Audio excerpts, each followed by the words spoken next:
सिंधुदुर्गातील कणकवली तालुक्यातील जानवली रताबीवाळ इथे मुंबई गोवा महामार्गावर भीषण अपघात झाला आहे। या अपघातामध्ये एका महिलेचा दुर्दैवी मृत्यू झाला आहे। चारचाकी वाहनाने जोरदार धडक दिल्याने त्यांचा भीषण अपघात झाला। अंजली अमित साळवी वय 37 राहणार शिवाजीनगर कणकवली असे मृत महिलेचे नाव आहे। अंजली ही कणकवलीहून जानवली ते स्कूटीवरून बहिणीला सोडायला आली होती। बहिणीला सोडून माघारी परतत असताना मागून येणाऱ्या कारने तिच्या स्कूटीला धडक दिली। त्यात ती गंभीर जखमी झाली। यानंतर तिला तातडीने उपचारासाठी रुग्णालयात दाखल करण्यात आले।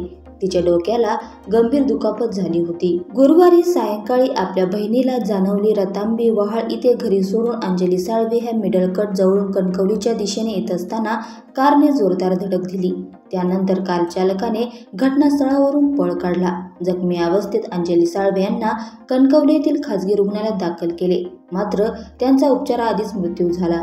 अंजली साळवे यांच्या पश्चात पती, 2 मुले, सासू, भाऊ, बहीण, आई असा परिवार आहे।